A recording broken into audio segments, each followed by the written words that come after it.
Para pemirsa Ratuna TV dalam program Hikmah Ramadan Malam yang dicintai Allah Subhanahu wa Ta'ala, berkaitan dengan analisis mengenai kegunaan dan manfaat serta hikmah dari membaca Al-Quran sebagai obat.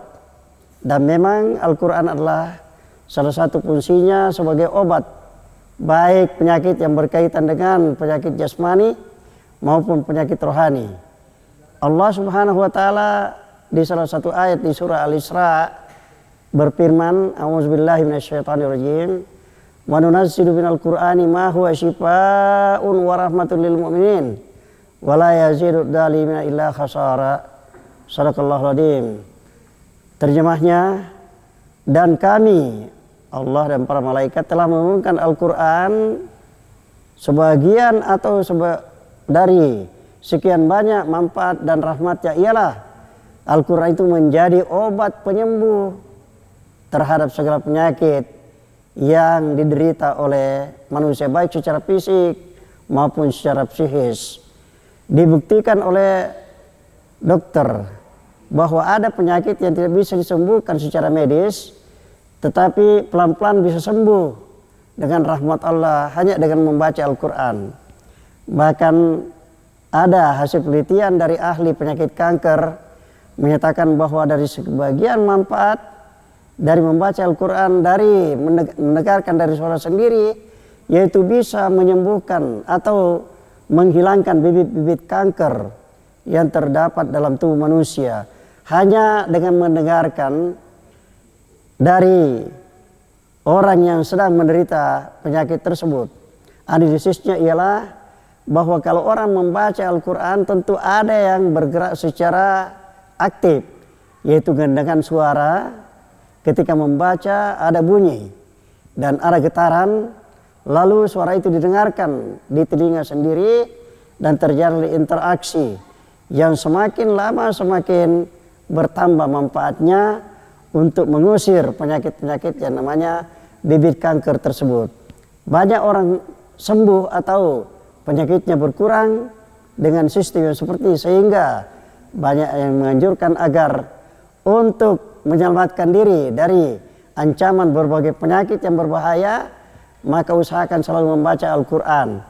Al-Quran diturunkan di bulan suci Ramadan dan itulah termasuk bagian dari berkah yang terdapat dalam bulan suci Ramadan yang penuh dengan rahmat ini, yaitu diturunkannya Al-Quran di samping sebagai petunjuk dan pemisah atas kebenaran dan kebatilan dalam kehidupan umat manusia seluruhnya. Jadi bukan hanya menyangkut umat Islam, orang beriman, tapi untuk seluruh umat manusia, walaupun bukan orang muslim tetapi bisa mempelajari dan memahami serta mengamalkan petunjuknya, maka itu menjadi obat yang amat mujarab, katakanlah sebagai penyakit masyarakat atau disebut sebagai patologi sosial. Patologi artinya penyakit, sosial masyarakat. Bisa disembuhkan. Ambillah salah satu di antara penyakit itu, perjudian atau kebiasaan berbuat maksiat lainnya, lalu menimbulkan berbagai penyakit. Begitu bersentuhan dengan tuntunan Al-Quran, maka yang bersangkutan bisa terlepas dari penyakit-penyakit itu hanya karena mengikuti tuntunan Al-Quran. Karena memang Al-Quran petunjuk Allah Subhanahu wa Ta'ala yang lebih istimewa lagi diturunkan di bulan suci Ramadan yang penuh dengan rahmat.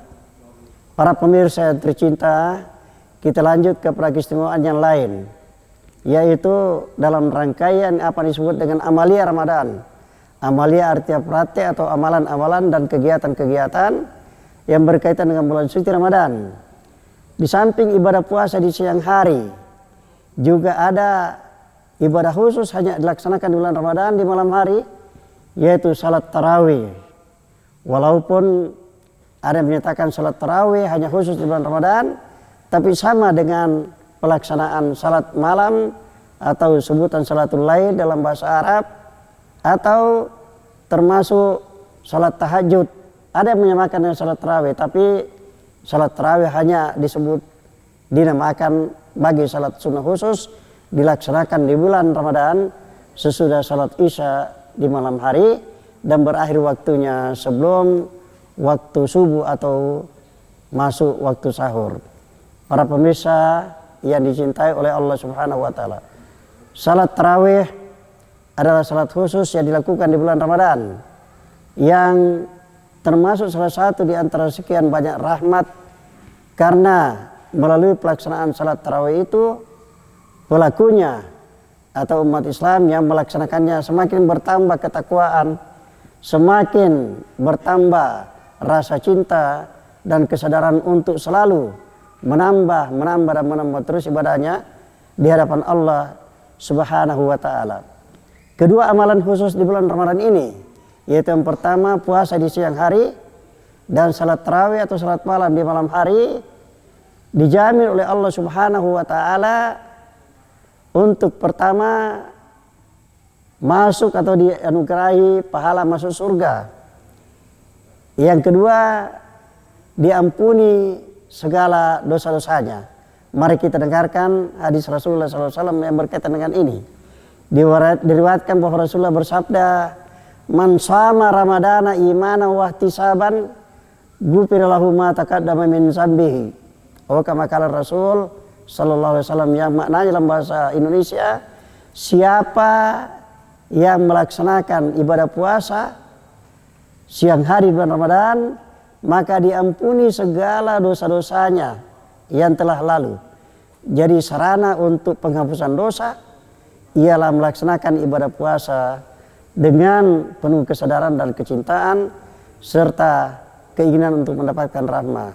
Selain itu, hadis lain menyatakan bahwa Rasulullah bersabda, "Man qama Ramadana imanan wa ihtisaban, ghufira lahu ma taqaddama min dzambi," atau kama qala Rasul. Yang maknanya siapa yang melaksanakan salat tarawih, salat malam di malam hari bulan Ramadan, yang hanya khusus dilaksanakan di bulan suci ini, Allah menghapuskan dosa-dosanya.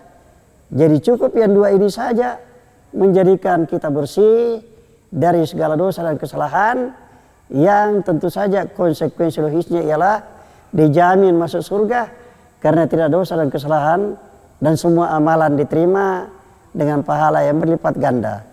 Inilah salah satu penyebab yang mendorong umat Islam untuk selalu rindu pada bulan Ramadan yang penuh dengan rahmat.